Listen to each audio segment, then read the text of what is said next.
Hey, thank you for joining today.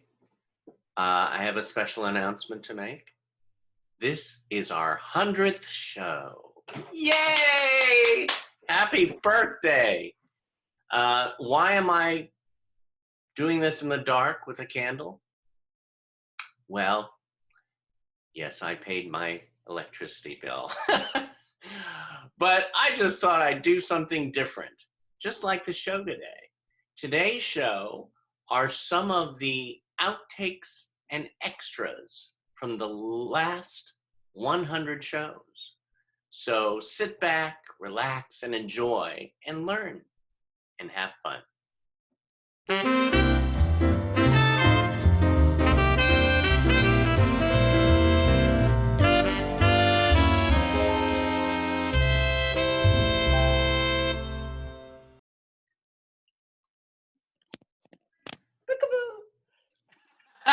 Buckley! How are you, my dear? I'm fine. Oh, I love this. I love your backdrop. I love everything. Yeah, I've been doing this for when I'm speaking. Yeah. And I had a speaking thing this morning, then I have another one at 5:45 this afternoon. Very nice. Well, there you got the full day. Do you have a really windy over there? A what? Is it really windy over there? Oh, you got my shirt on. I know I do. With a vest, because you deserve the vest. No, what's with you in the vest? I don't know. I think it gets me dates. Here's a better angle. Do you like this angle? I can be up here. No, I like the way you had it. I like the way you had it. And I love oh, look at that, the tonal. How do you get the tonal qualities like that? It looks like you're in The Wizard of Oz before they went to Oz. Yes, I'm using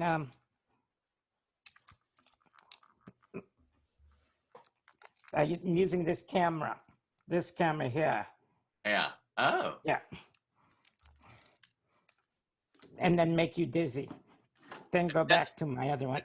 Those are my initials, DZ. But I just thought we could, have fun. You could have been a child star. Well, thank you. Now I could be an adult star from Disney. Your nose was very small. What did you do to it? I don't know. I watered it. Yes. Well, wonderful. Especially, I guess it was 60s and 60s. We did a lot of summer theater, still goes on, but they had these wonderful theaters in the round, and we do musicals in the summertime, and you would go to Hyannisport, and I did all the musicals rather than plays, because that's my field. And I loved it, adored it. It's difficult to work in the round. Round means that the audience is sitting all around you. And if you're telling a joke this way, the people in back of you say, huh? Yeah. So it's tricky as a performer to be able to play to, but you learn, Yeah. I had some wonderful memories about our acting class, and there's some things that I walked away from that I will always remember, and that I feel like I pass on the information to other people about acting. Again, it's like the motivation of what you want in that moment. Like it's a self attempt to try to achieve what you want at that moment, in each scene when we were talking about. But also, I'll never forget that I learned to always protect your work. And I pass that on to a lot of people who ask me questions about acting.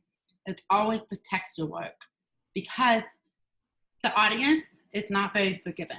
Like, for example, if you're tired and you're on set and you're just like, I just gotta get through this, I'm just not feeling it right, but I'm just gonna go ahead and do it. The audience doesn't know that. The audience doesn't know that. They don't know, like, oh, maybe he's really tired. Yeah. Maybe he's having a bad day. The audience don't know, they don't know that. All they do is just see you on scene, and they're like, what does it look like, So it's okay to stop and say, I'm not happy with how things are right now. I'm gonna take a step back and let's do this right. Let's do this the right way. And so I've learned that a lot. And I've had to use that not just for acting, but in general. I've had to actually stop and say, you know what? This is not really going the way I want them to, or, you know, I just don't really feel comfortable right now. I'm going to take a step back and reassess the situation. And that has been such a great tool. And I've definitely taken that away from our acting class, is that to always protect your work as much as you can. So I just wanted to say that. Well, thank you so much for all you did for us, and I miss it. I tell Justin stories about how we, you know, at night we get together and just like do scenes and stuff, and he's just like, why didn't I know you back then? Why didn't I do that? It's just a wonderful, beautiful time. Beautiful time. It's, you say that, you know, I mean, it's everyone, I mean, you and everyone who gave to me. I mean, to be in that group, this is my extended family. I love it. Definitely blessed. That I've done, my favorite role. I would say probably the stuff I did on Curb, not because it was he was necessarily an honorable guy, because because he was pretty intense, but it was just so much fun. I mean, it was just so much fun. I look back on it so fondly, and just I was so lucky, so fortunate to be a part of that show. So yeah, I think that's what it was. It was just a blast. And I got to work with Larry David. I mean, come on, Jeff Garland, come on. So that was pretty cool. Yeah. And when you get a role, when you get, let's say, okay, this is your character, what's your first thing that you do? I say thank you. I say thank you. I'll tell you what, and this is true for not just getting the role, but something that I know so well in terms of auditions. The best thing that I can do for an audition is to be prepared, to know my dialogue, frontwards, backwards, upside down, left, right. You know what they say, and so you know it, so you can forget it. You don't have to think about the words. And so, in answer to your question, the first thing I do is really just try to do. I got to be prepared. I got to know what I'm doing, and I know that if I know my dialogue, if I know what the scene is, what's happening, I can go in there pretty confident that I will do a pretty decent job. I'll be able to respond and not be embarrassed by what I just did, and go in and feel pretty good about what I did. That's huge, you know. And like I said, getting back to the audition, that's so key in getting the call back or getting the job, just being prepared. It is for me anyway. Yeah. Everything I do today, I do because I love it. Yeah. Not because I have to. And my mother said, this is the last one. My mother always said, who said you should be able to do what you love and make a living? And I get to do it. Yeah. So there you go. I love that. Yeah. This was what he did when other kids were playing in a sandbox, you know, with toys. Rex was playing at his little keyboard, figuring out how to take a piece of music and how to change it up, not without changing the actual core melody, and express different emotions. So it's his kind of acting. It's his way of, you know, right, Rexy? Right, Mom. Emotions through music. Emotions through music. So instead of playing in the sandbox, you played with the black and white keys. Right, Rex? Yes. I love it. You know, as I was saying earlier, it's like, you know, I like, you know, sharing inspiration, and I had a chance to do that when I worked in that music store back in Osnabrück, Germany. People would come in and ask, do you guys have a folk guitar? And we're like, oh, you mean a metal string guitar, like a steel string guitar? And they said, yeah, I want to play, you know, like country and folk and stuff like that. I said, oh, good. Yeah, so check this one out, you know, like, and I'm playing.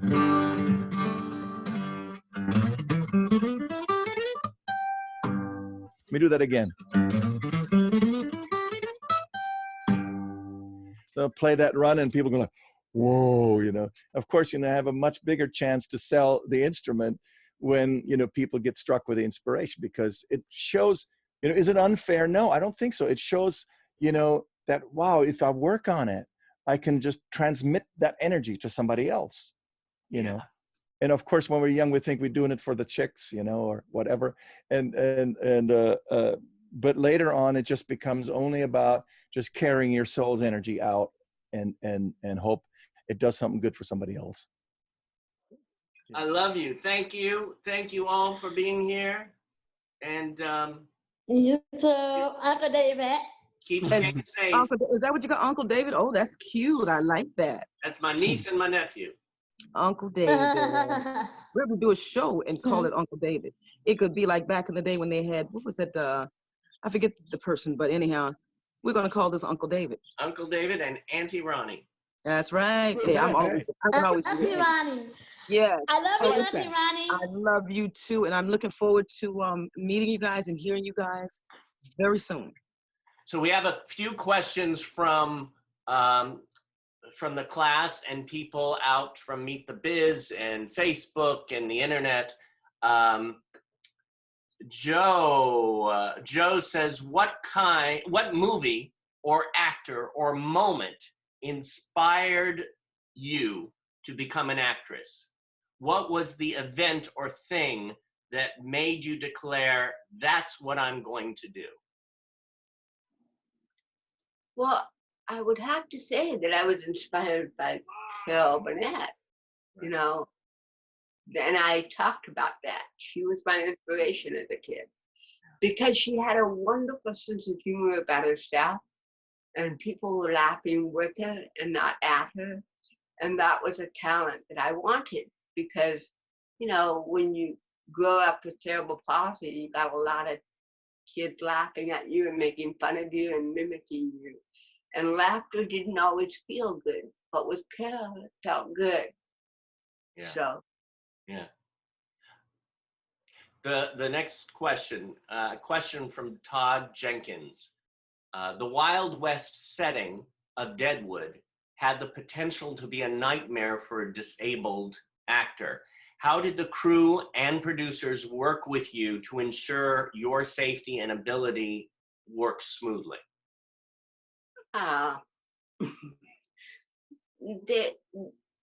It was the most amazing cast and crew that I have ever worked with. I mean, seriously. It wasn't, oh, please. I remember when they were really careful because I had to get down on my knees and scrub blood. Right. And sometimes you have to do a scene over and over and over again to get it from different angles and, the camera's over here. And they were really concerned at how many times I was going to my knees. So they bought me knee pads to go down on so I wouldn't hurt my knees. And I said, this isn't really necessary. I was raised Catholic and I was on my knees half my childhood. And if I wasn't on my knees then, I was on my knees for something I did, and Mom made me go standing on my knees in the corner for about 40 minutes. And you think about what you did, Jerry. No, it was an amazing support system. Ian McShane and I got along so well. And everybody, I mean, I have not one negative thing to say about anybody from David Milch all the way down. I mean, it was a dream role. Yeah. And it's amazing how that cast was so perfect. Everybody was just, It's a once in a lifetime thing to happen. Thank you, Carolina White. You are so welcome. Who knew I'd end up engaged? We are engaged, right? Oh my gosh. And I love you, David Zimmerman, and I can't wait to meet your class in person, your classes. Oh, and they can't wait to meet you. And Charlie. And Charlie, where's my Charlie boy? Yes, we're Don't go away. We won't go away. Don't go away. So, I think I've got to find thing to put on this. So, ooh, Now, remember I said I was starting to paint? yes. Here's Charlie. That's my Charlie Look boy. at Charlie. So cute. That's a good one. You're great. Well, you know, it's easy because I look at his sweet face every day. Charlie, where are you, son? Charlie. Charlie boy. Maybe he's taking his what? afternoon. I think, yeah, he's taking a nap. Yeah, he's in this room, I think. I love you. I love you. Stay happy, stay well, stay home, stay safe, and stay hopeful and positive. I love you. We had magic to do. You know what's so funny? Because since you do magic and everything, I do have a niece, and her birthday. I don't know when her birthday is. I might have to book you for a magic show. My calendar is wide open. All right, I'm just saying. A lot of actors, I think, deal with, like people wanting to reach out and say how much they like their acting and stuff. And so that takes a lot of their time. I have people that want to do that. And then I have people wanting to ask me from a disabled actor's perspective, who are also a lot of people with disabilities. How do they get in? What do they do? How do they work? What do they show it? Do they not show it? Do they hide it? Do they, trumpet? Do they keep it under wraps? Like, what have been the struggles? So I have a lot of people reach out for those reasons. And then also because of the story of recovery and, like the rudimental video. Did you ever see that video? I co-produced a music video called Waiting All Night by Rudimental, this band. No, I've got to see this. Yeah, it has over 200 million views now and still growing. 200 million. Yeah, not 2 million, not 20 million, 200 million. And so it became like a super pop, huge song, won every award in Europe, blah, blah. So I have tons of people reaching out all the time about their story of recovery, how it helped them, or if someone they love was just in a horrible accident and what should they do.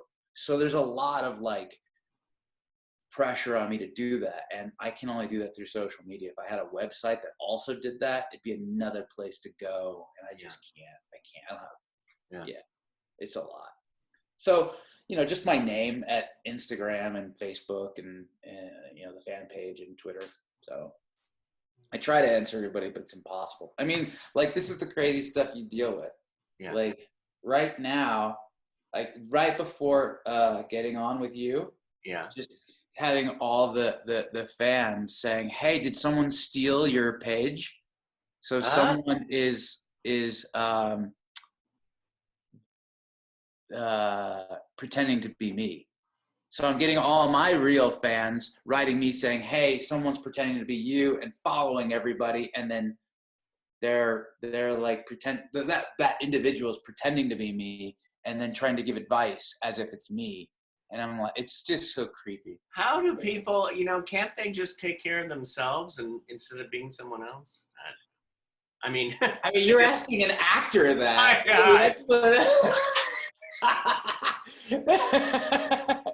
Can't they just be themselves? No, I can't. Yeah. Oh, I don't want you to get to know me. This isn't even really a kitchen. I know. You take down the wallpaper. I take it down. I'm like at a dumpster. It's a green screen. Yeah, it's a green screen. This isn't even my living room or my kitchen. That would be funny. I'm actually outside in the Mojave Desert. Yeah. Same here. I can't wait for my avocados at Christmas. Don't worry. Best gifts at Christmas. I got the best basket of avocados and a gorgeous wooden cheese board that his family made, and candles that my whole house. I mean, really, that's what I dream of. Great coworkers who give awesome Christmas baskets. My dad would love that. He said that. Maybe a Hanukkah gift? Yeah. Why wait for Hanukkah, Cole?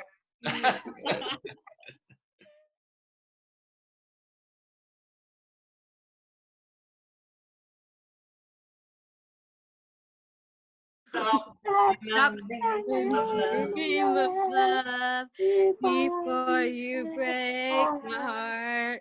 Stop in the name of love before you break my heart. Make it love. I love it. Stop it. Thank you, Lexi Marman. Oh, you're welcome. Anytime, anytime. Yeah.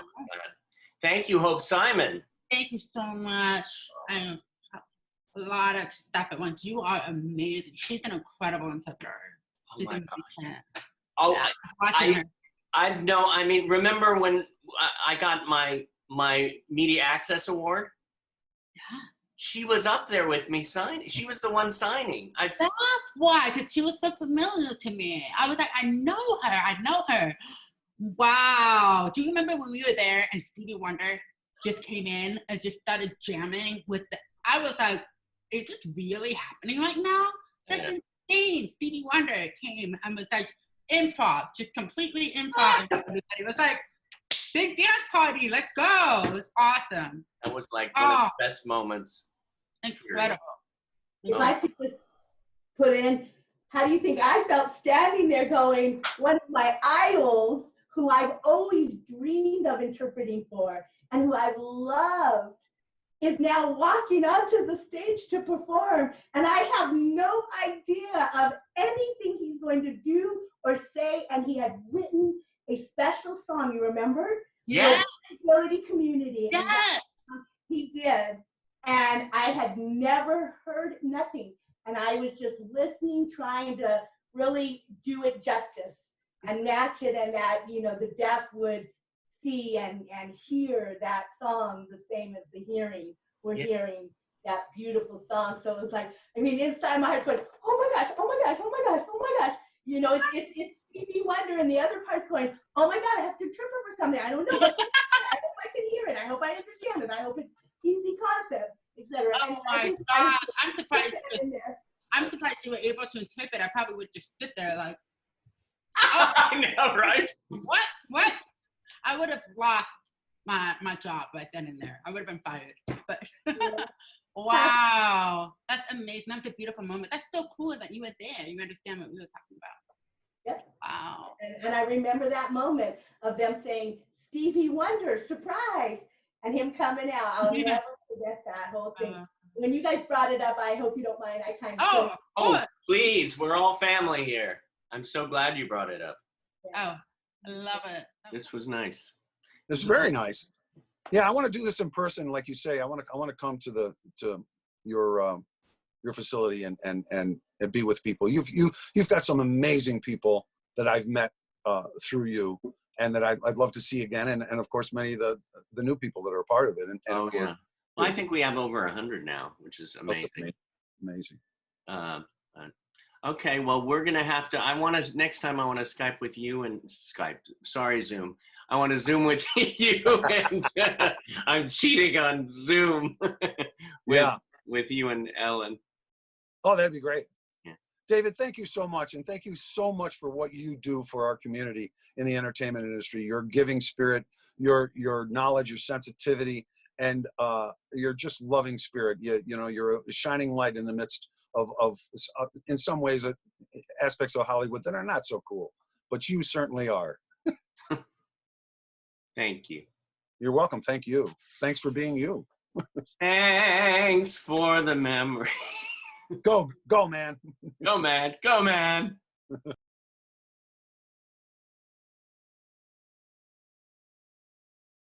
And never lose, for we were young and sure to have our way.